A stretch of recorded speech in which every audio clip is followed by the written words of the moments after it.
December 16th, 1944. The dense, fog-shrouded forests of the Ardennes, Belgium. Snow crunches under the treads of Panther tanks as they rumble forward. Their engines say low growl, piercing the pre-dawn silence. Artillery shells whistle overhead, slamming into the American lines with earth-shaking fury. Flashes light up the skeletal trees, casting long shadows on the frozen ground. You can almost feel the biting cold seeping through wool coats, the metallic tang of gunpowder hanging in the air like a promise of chaos. In the lead vehicle, General Hasso von Manteuffel, commander of the 5th Panzer Army, grips the edge of his command haft. His breath fogs the air, his eyes narrow against the wind. At 49 von Manteuffel is a hardened veteran, short in stature, but towering in tactical acumen. A man who rose through the ranks on the Eastern Front, where winners like this devoured armies whole. He's no fanatic. He's a pragmatist, one who argued with the Fuhrer himself that this offensive, code-named Watch Them Rain, was a gamble too far. But orders are orders, and now the dice are rolling. The American positions ahead held by the green troops of the US 16th Infantry Division are crumbling faster than expected. Surprises total. Fog and overcast skies have grounded the Allied air forces, those cursed jabos that have harried German columns for months. Von Manteuffel's panzers slice through the lines like a knife through butter, overrunning foxholes where GS huddle in confusion, their M1 rifles barking futilely against the armored behemoths. By 070, von Manteuffel-esque forward elements have captured a small villagelet. Call it Schanberg, for the sake of the map. Pins a cluster of stone houses now pockmarked with shell holes. Smoke curls from burning jeeps. American prisoners, hands raised, are herded into groups, their faces etched with shock. One young lieutenant, barely out of his teens, mutters curses under his breath as he searched for weapons. Von Manteuffel dismounts, his boots sinking into the slush. He strides into what was once the American command post, a requisitioned farmhouse, its windows shattered, papers scattered like fallen leaves. His adjutant, Major von Lutwitz, follows close behind, flashlight beam cutting through the dim interior. Herr General von Lutwitz, says voice surgeon, we've secured the area, but look at this. On a makeshift table, illuminated by a flickering lantern, lies a sprawl of us operational charts. Captured intact, von Manteuffel leans in his gloved hands, smoothing the creases. These aren't just local sketches. They're detailed overlays of the entire sector supply depots marked in red ink, troop dispositions in blue, arrows indicating movement. His eyes scan the legends. Fallback positions, alternate routes snaking through the hills, redundant fuel lines branching like veins. The scale hits him like a shell burst. These Americans there, not just resting here. As intelligence suggested, this quiet sector, dismissed as a ghost front, is laced with contingencies. Multiple evacuation paths from every key road junction. Supply caches duplicated, triplicated even. Hidden in the woods, it's as if they've wargamed every possible thrust, every feint. Von Manteuffel straightens, a chill running down his spine.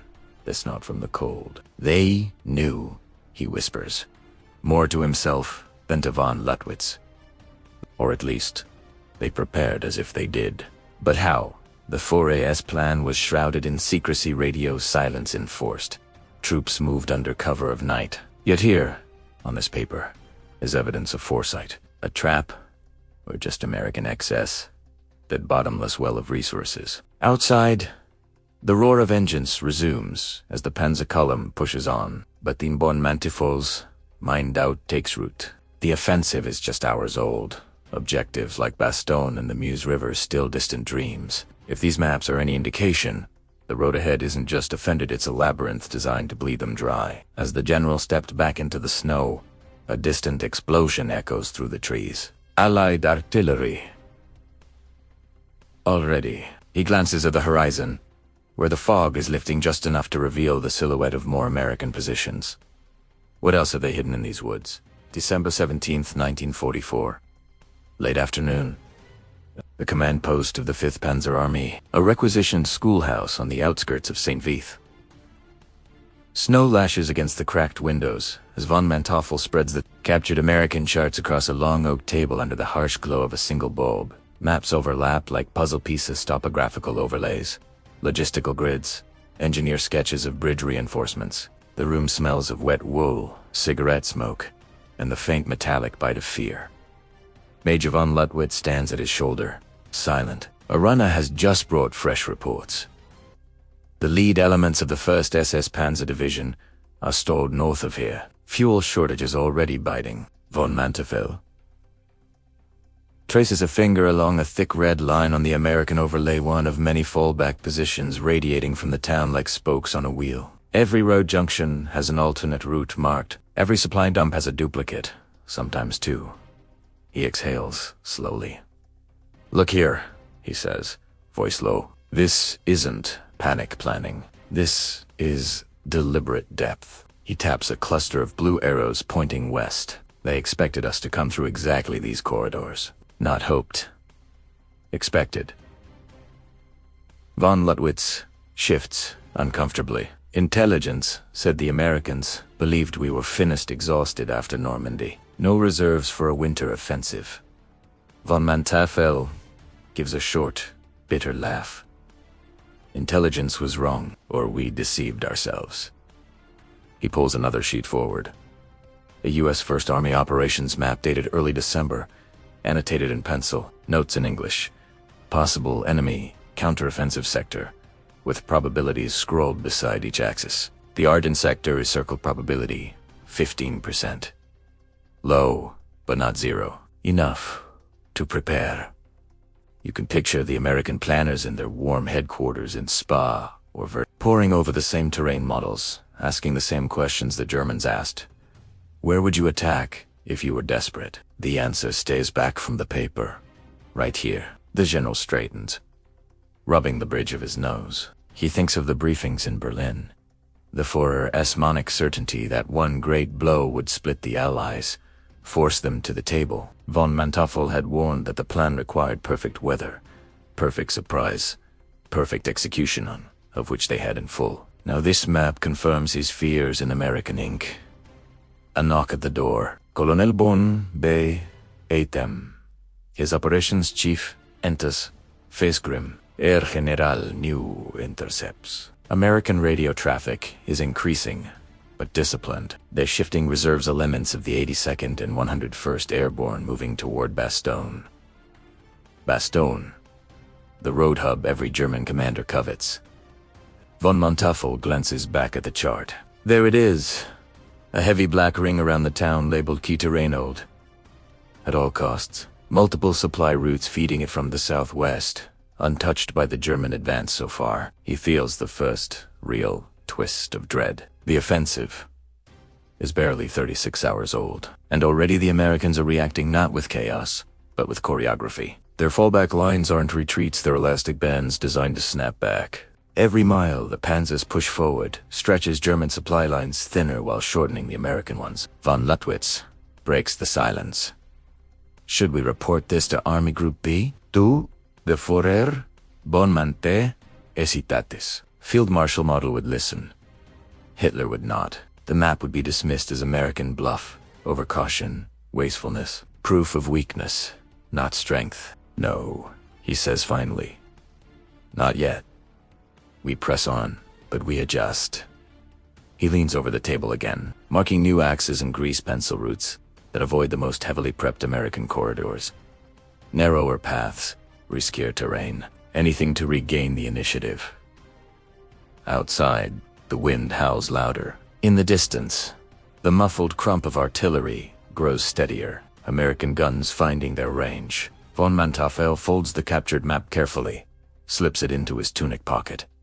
It weighs heavier than steel. For the first time since the offensive began, he wonders not if they will reach the Meuse, but whether they will even reach Christmas. And somewhere to the west, American commanders are already reading reports of the German breakthrough and smiling at how neatly it fits their predictions. December 20th, 1944. Dawn. The outskirts of a thin, pale sun struggles through low clouds as As Forward Reconnaissance Battalion crests a ridge overlooking the town. Below, the crossroads spiderweb exactly as the captured American map predicted Sivan roads, converging like the spokes of a wheel. Each one now clogged with retreating U.S. columns, yet strangely orderly. No panicked flight. Controlled movement. Engineers blowing bridges only after the last vehicle crosses. Von Manteuffel stands in the open turret of his command Panther, binoculars pressed to his eyes. The cold bites at his cheeks, but he barely notices. Through the lenses, he watches American anti-tank guns being hit, emplaced on the reverse slopes exactly where the U.S. chart had marked probably defensive positions. He lowers the glasses, a tight knot forming in his gut. His chief of staff, Oberstleutnant Reich, leans close. The 101st Airborne has arrived. Here, General. Prisoners confirm it. They were trucked in overnight from Reims. Screaming eagles. Von Manteuffel nods slowly. He had hoped to reach Bastogne before any major reserves could intervene. Now the town is ringed by elite paratroopers, men who fought at Normandy. Men who don't break easy, and worse. The roads feeding Bastogne from the west remain open. American supply convoys still trickle in under cover of fog. The noose he intended to tighten is, instead, tightening around his own spearheads. A radio operator calls from inside the tank. Message from Panzer. Lear Division, sir. They're halted 5 kilometers south. Fuel critical ammunition low. American fighter bombers hit them hard as soon as the weather cleared for an hour. The weather. Always the weather. For 4 days, the clouds had been their ally, shielding the advance from Allied air power. Now the sky is breaking, and with it, the illusion of momentum. Von Manteuffel climbs down, boots crunching on frozen earth, and spreads the captured map once more on the engine deck. His finger traces the American supply lines. Those redundant arteries that snake through secondary roads, avoiding the main axes the Germans must use. Every hour, more trucks reach Bastogne. Every hour, his own divisions burn precious fuel just to stay in place. He thinks back to the Führer's briefing. Speed is everything. Bastogne will fall in 2 days. It has been 4, and the town still defies them. Around it, American forces are coalescing, scraping together cooks, clerks, engineers, battered remnants of shattered divisions forming a hedgehog defense that bleeds the attackers white. A sudden roar overhead. P-47 Thunderbolts streak low, cannons flashing. Bombs walk across a nearby tree line where a company of Volksgrenadiers is digging in. Dirt and snow erupt in black fountains. Men scream. The Jabos bank away, already climbing for another pass. Von Manteuffel doesn't flinch, but inside something hardens. The map in his pocket feels like an accusation now. The Americans didn't just anticipate the offensive day, built their entire posture around absorbing it, trading space for time, letting the Germans drive deep into a sack whose strings they now pull closed. He turns to Reich. Order the corps to tighten the ring, but conserve ammunition. No more costly assaults until we have fuel. We will starve them out if we must. But even as he says it, he knows the truth. Bastogne isn't the one being starved. In the town below, Brigadier General Anthony McAllifacting, commander of the 101st, receives the first German surrender demand. That very afternoon, his reply will become legend. But von Manteuffel doesn't know that yet. All he knows is the map, the sky clearing, and the growing certainty that the great offensive is sliding into something far worse than delay. Something that looks a lot like a trap closing. The nuts and the breaking point, December 22nd, 1944.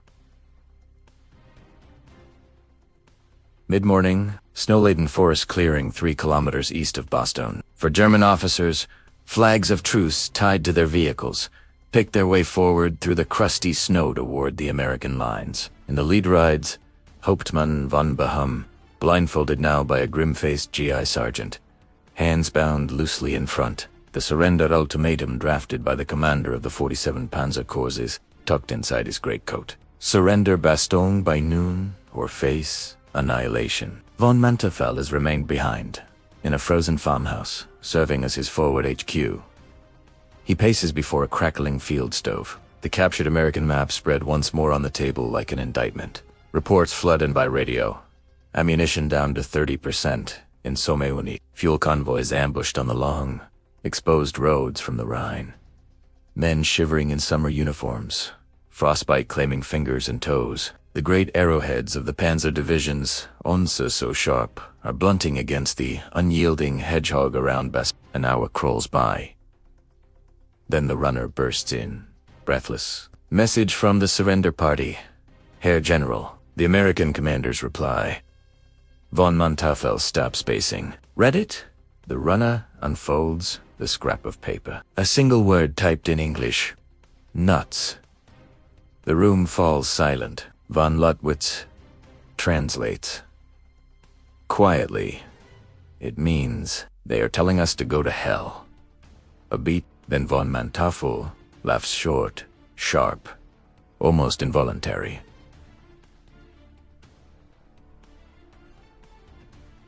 The sound surprises even him.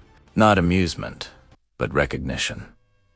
These Americans, they refuse to behave like a beaten army. They refuse to break. Outside, the sky has cleared completely for the first time in days. The low winter sun glints off the snow like a blade, and with the clearing comes the thunder hundreds of engines high above. C-47 Skytrains, in Enniless verses, red and white parachutes blooming like deadly flowers. Supplies raining down onto Bastogne.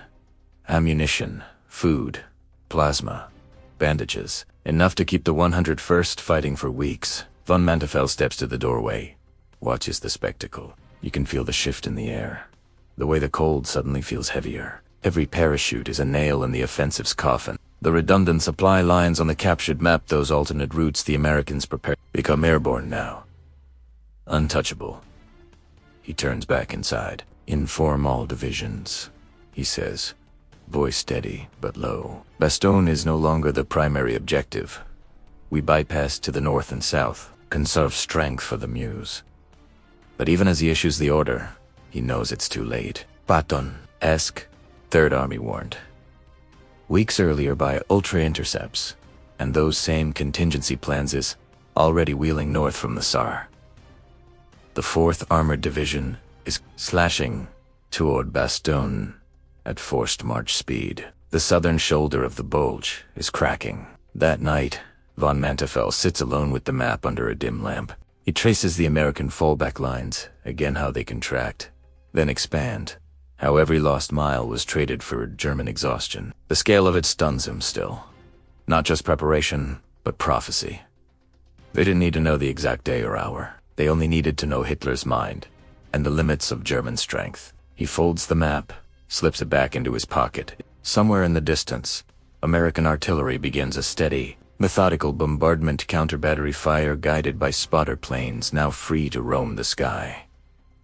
The general closes his eyes. The trap has sprung, not with a dramatic clash of armies, but with parachutes in the snow, a one-word defiance, and the slow, inexorable grind of material superiority. The Battle of the Bulge will rage for weeks more, claiming tens of thousands of lives. But in this frozen farmhouse on December 22nd, Hasso von Manteuffel already knows the truth. The captured map revealed days earlier. The offensive was doomed the moment it began. The retreat and the reckoning, January 3rd, 1945. A wind-swept ridge near snow drives sideways in blinding sheets as von Manteuffel stands beside his battered command vehicle, watching the remnants of his once proud 5th Panzer Army crawl eastward. Burned-out tanks litter the roadside like the carcasses of prehistoric beast panthers, with turrets blown askew. Tigers frozen in place, their long barrels drooping toward the ground. Exhaustion hangs heavier than the cold. The general's face is gaunt, eyes sunken. He has not slept properly in weeks. The captured American map now creased and stain-dressed, folded in his coat pocket like a talisman of failure. Every road he ordered his divisions down, every desperate thrust toward the Meuse, had played out almost exactly as those contingency lines predicted. The Allies didn't need perfect intelligence. They only needed to understand desperation and to prepare for it. A staff car skids to a halt. Colonel von Bachem climbs out, saluting stiffly. Herr General, Army Group B, orders immediate withdrawal to the west wall. Fuel reserves are critical. Patton's spearheads are less than 10 kilometers south, and Montgomery's forces are closing from the north. The Bulge is being pinched off. Von Manteuffel nods, unsurprised. He has felt the jaws closing for days. Hafelais, the village below, was meant to be a pivot point for the final drive west. Instead, it will mark the high-water line of the entire offensive, the farthest any German unit penetrated before the tide turned.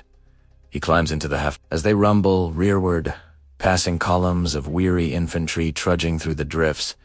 He sees the human cost up close. Young boys, barely 16, pressed into service as the Reich scrape the bottom of its manpower barrels, stumble along with blank stares. Frostbitten feet wrapped in rags, rifles slung over shoulders that seem to narrow to bear the weight of defeat. You can almost hear the silence behind the engine noise. No songs, no bravado, just the crunch of boots and the occasional cough. These men launched the offensive believing in one last miracle. Now they know better. That evening, in a requisitioned Belgian farmhouse, now serving as temporary headquarters, von Manteuffel convenes his last staff conference of the campaign. Candles flicker on the table. Electricity failed hours ago. Reports are bleak. Over 300 tanks lost. Entire divisions reduced to camphor and scraps. Ammunition expended on assaults that gained nothing but graves. He spreads a fresh situation map, no longer the captured American one, but their own, now marked with red arrows, pointing inexorably east. "Gentlemen," he says quietly, "the Führer's great winter offensive ends. Not with victory, but with survival. We have bled the enemy. Yes, but we have bled ourselves. Wipe no one arget. They have seen the skies filled with Allied bombers, the roads choked with American columns that seem to appear from nowhere, supplied by those endless, redundant routes marked so carefully on the chart he captured 3 weeks earlier." Von Manteuffel pulls the folded map from his pocket one last time. He smooths it on the table. The officers lean in, recognizing it now as the ghost that haunted their advance. Multiple fallback routes, duplicated depots, contingencies upon contingencies. It wasn't luck. It was foresight born of abundant something Germany lost years ago. He looks up. "This," he says, tapping the paper, "was the real intelligence failure. Not that we lacked knowledge of their dispositions, but that we underestimated their depth, their willingness to prepare for what we considered impossible." A long silence. Outside, wind rattles the shutters. Later, alone, von Manteuffel writes a personal note in his war diary. "The Ardennes taught me that no plan, however bold, survives contact with an enemy who has already imagined your boldness and built his army to absorb it." By late January, the front stabilizes along the old Siegfried line. The Bulge is erased. The cost staggering. 80,000 German casualties, irreplaceable tanks and aircraft gone forever. The Allies, bloodied but unbroken, prepared the final push into the Reich. Von Manteuffel survives the war, captured by the British in May. Years later, in an interview, he will speak candidly of that captured map. How one set of American operational charts, seized in a ruined farmhouse on the first day, revealed the entire tragedy in miniature. It wasn't espionage that defeated the last German offensive. It was preparation, depth, and the quiet, unshakable confidence